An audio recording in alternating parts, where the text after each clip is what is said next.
the abyss of midnight. The night had always been my sanctuary.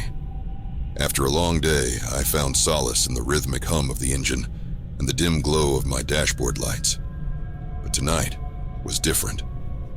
Tonight, something was off. I couldn't quite place it, but as I drove down the winding country road, an unease settled in my chest, squeezing tighter with each mile. The moon hung low and heavy in the sky, a sickly yellow disk that cast long, distorted shadows. I turned up the volume on the radio, hoping to drown out the mounting tension. The static crackled, morphing into a haunting melody that seemed to seep into my bones. I reached to change the station, but the dial spun uselessly, as if stuck in a dream. It was then that I saw the first sign, barely visible through the fog and darkness.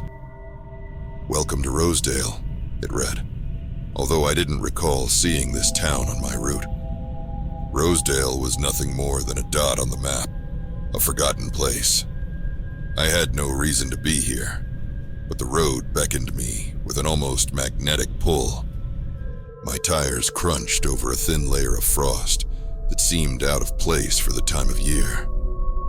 The road narrowed, flanked by trees whose twisted branches reached out like skeletal hands, grasping at the sky. I gripped the wheel tighter, trying to shake the feeling that I was being watched. The radio crackled again, the melody shifting to a distorted, eerie whisper. I could make out words, fragmented and incoherent.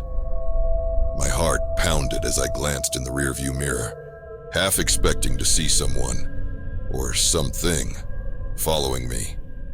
The back seat was empty, save for the shadows that seemed to dance just out of sight. The road took a sudden, sharp turn.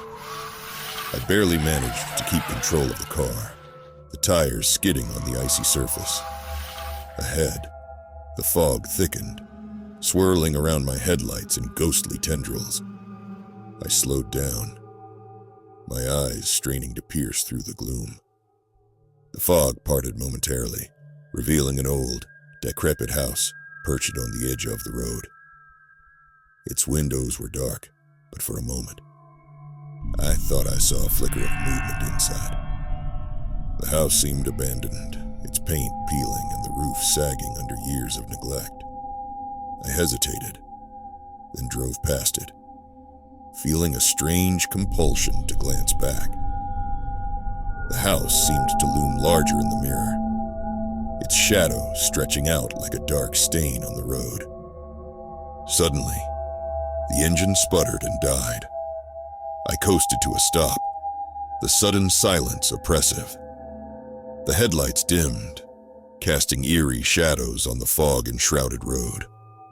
I tried restarting the engine, but it only coughed weakly before falling silent again. I was stranded, alone in the dark, with nothing but the oppressive silence and the ever-present fog. I stepped out of the car, the cold air biting at my skin. I popped the hood, hoping to find something amiss. The engine was dark and quiet, offering no clues. My flashlight cut through the fog in narrow beams, revealing only the creeping frost on the ground and the skeletal trees that seemed to bend closer with each passing moment. A rustling sound caught my attention. I swung the flashlight around, its beam slicing through the fog. The sound came from the direction of the house. I squinted into the darkness, but saw nothing. The rustling stopped, replaced by an eerie silence. I felt a chill run down my spine, as if something, or someone, was watching me from the shadows. I glanced at my phone. No signal.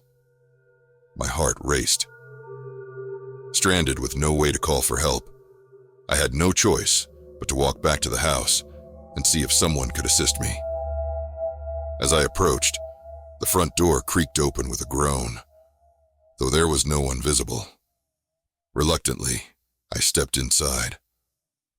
The air was musty, filled with the scent of mildew and decay. The light from my flashlight revealed cobwebs draped like tattered curtains, and dust that danced in the beam.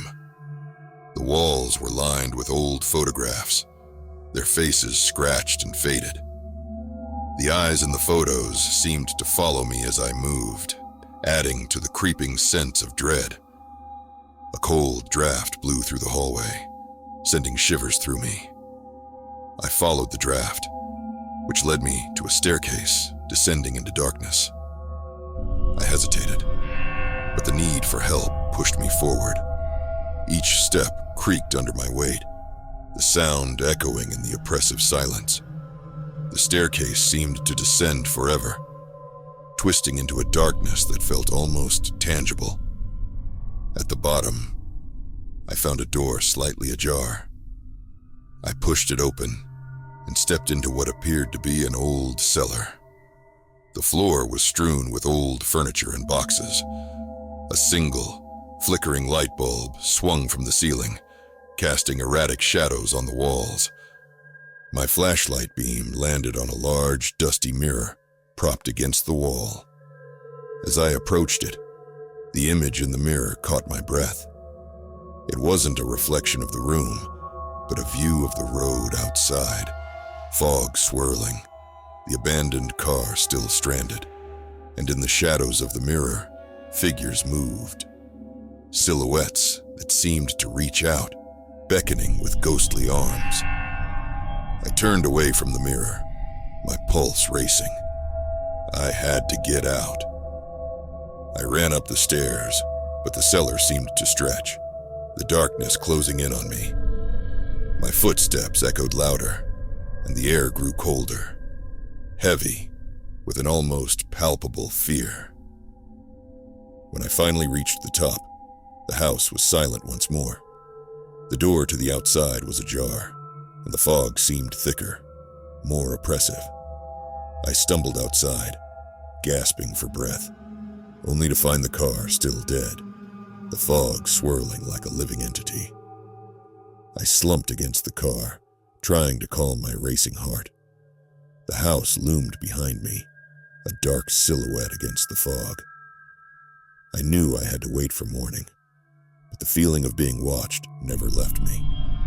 As I huddled in the car, the shadows outside seemed to shift and grow, and the eerie melody from the radio resumed its haunting tune. The dawn never came. The fog thickened, and the night stretched on, an endless abyss. The house remained, watching and waiting, and as the shadows closed in, I knew I had become a part of its dark, unending nightmare.